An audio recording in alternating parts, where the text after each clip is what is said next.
Hi, everyone. Thank you so much for coming tonight. Tonight, we're going to be discussing a situation that I actually had recently with a listing of mine. It is something brand new to me. I have never ran into this. So I wanted to share my experience and what I learned. And a lot about what we do in real estate is by trial and error, right? Like, coming out of real estate school, we don't really learn what it is that realtors actually do or what situations might come up. Um, and I've learned a lot from each transaction that I've done. And you always learn something new. And that is what tonight's class is about. So I am representing a seller. They have a home in a 55 and older community called Monte Vista RV RV home, something like that. Anyways, it's a Mesa, it's a 55 and older. And I don't know how she got my number, but she found it and she had made the comment that I've seen your name. I know you have a lot of listings in the area. And I had figured maybe a client of mine had referred me to her. Anyways, that was not the case. And how she got my information, I still am not fully aware of how, but anyways, great. Created a new relationship. She hired me to sell her home in this 55 and older community. And when I took the listing, um, I was given some information. I have this model of a home. I added a loft, which in theory would add additional square footage. So I think in total, the home had 625 livable square feet. Great. Let's get it listed. We listed it in the MLS as a manufactured home. Um, the park contacted me to let me know, hi, we saw your listing. We need you to register with our management company as a realtor. Fill out this form. Here's all the information about the park. Very friendly, very helpful. I said, thank you so much. I appreciate you. Um, Transaction continued as normal. And then one day I'm checking my email and I see an email from ARMLS, and they copied our broker on it, stating that I was in violation of a listing of mine. And it was this particular listing. And I was floored. I I was like, what? How am I in violation? I don't understand. I've got a modular home on leased land. So I know that the land is not being sold with it. And um I called the integrity department at the Armless ARMLS, and I spoke to them about it. And what I was told is that someone had reported my listing for something that was inaccurate, which we as agents are required to do if there's anything that we notice that isn't accurate. So I got reported. Great, not a problem. I will always own up to my mistakes. But what I didn't understand was why. What did I do in my listing that was not allowed, inaccurate, enough to get a possible fine? I didn't get fined or anything. They give you enough time to correct it or delete it. In this case, I had to cancel it. So we did that.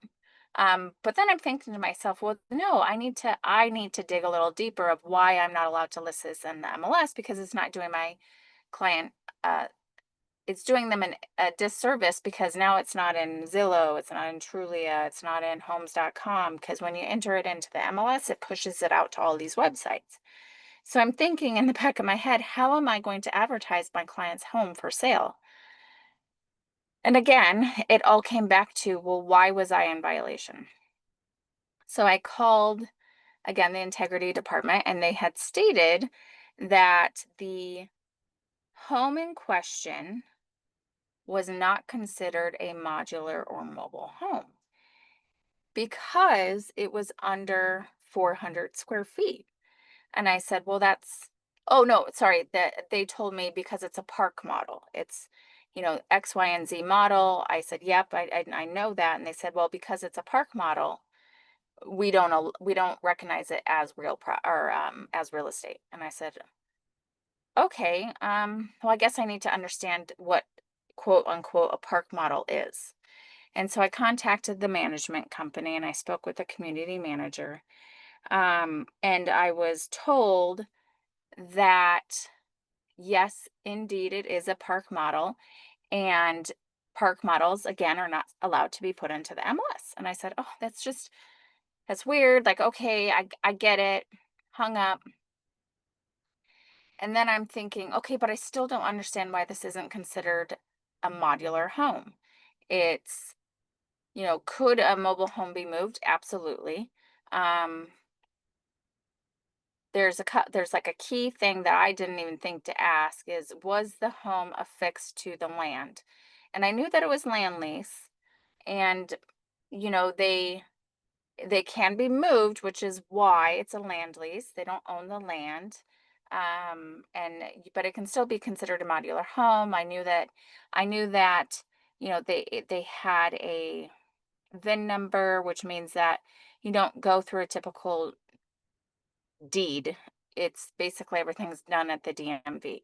I've done sales like that before. But anyway, so I knew that the particular home in question may or may not have been affixed.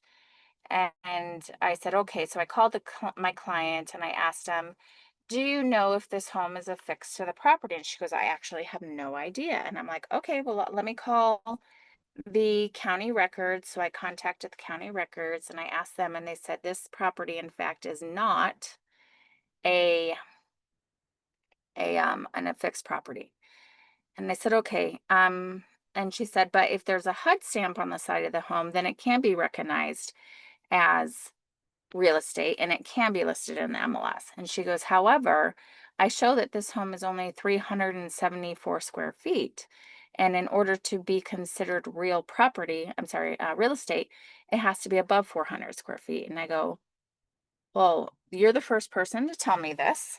And she said, yep, this particular park model is sold with only 374 square feet. Now, they could have added additions, and if they did do additions, then they can fill out a form and they can get the additional square footage added. And I said, okay, great. Well, I know that this home is definitely more than 400 square feet. It's about 625. So let me go back and talk to my client. But again, I still wasn't getting the answer I needed to fully understand why this particular home, if it's over 400 square feet, why it couldn't be listed in the MLS. So I called back, which is now the third time, to Armless Integrity Department. And I spoke with a lady and I said, listen, I have sold many homes, many modular homes. I've never sold an RV, which is what apparently this is classified as. So I need to understand because this home has more than 400 square feet. And this lady was amazing. She took her time and explained everything to me. So when somebody buys a park model, that park model is sold as almost like, think of a Lego as a base kit, but you can add on to that kit. And if you add on to that kit, yeah, you can do like a loft, you can add, Arizona room, stuff like that. But because the original floor plan was less than 400 square feet, regardless if they add on, they always revert back to its original square footage, making it always a park model. Now, if this particular home had started at over 400 square feet, this would not have been an issue. I would have been able to list it in Armless, as long as they had an affidavit of a fixture.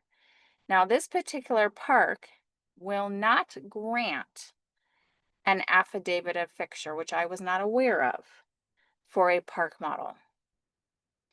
So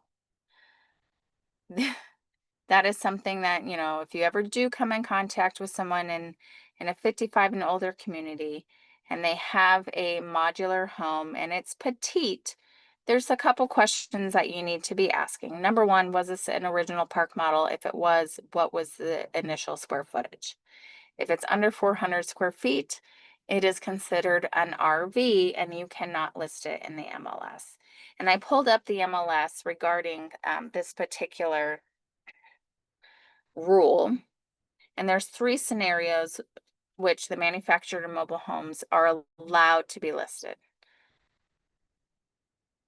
And it clearly states note recreational vehicles, including park models. Recreational vehicles, including park models, are prohibited to be listed in the MLS unless it has been issued an affidavit of a fixture. And I believe that goes for any square footage. If it's a park model, they have to have the affidavit of a fixture, because then it can be moved and it is considered a recreational vehicle. So the three reasons or ways that can be listed. It's if it's a mobile manufactured home, which is installed on and conveyed with real property, meaning the land sold with it. It may be listed as residential property if it qualifies under the licensing exemptions allowed by the Arizona Department of Housing. And then to qualify for this exemption, the property must meet both of the following tests. It has to be installed on the property, and the manufactured home must be listed in a contract for transfer of interest in real property executed by its owner. The second way is if it's a new or used manufactured home located in a mobile home park, if the listing subscriber is acting as an agent for a licensed manufactured housing dealer for a home that is being offered for sale by a licensed manufacturing housing dealer. And number three, if it's a used manufactured home located in a mobile home park that is owned by a private party. Again, we're really only talking about park models. So if you ever come in contact with a park model as a listing, you definitely need to be aware of this kind of stuff, because I wasn't, and I definitely learned a lot. And yeah, it was something to learn. So let's see, what else did I want to talk about?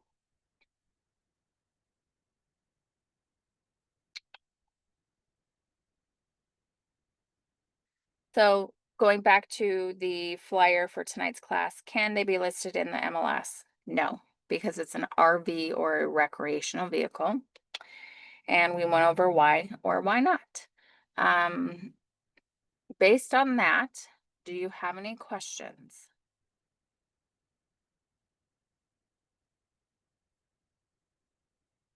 And I do want to note that not all 55 and older communities have park models.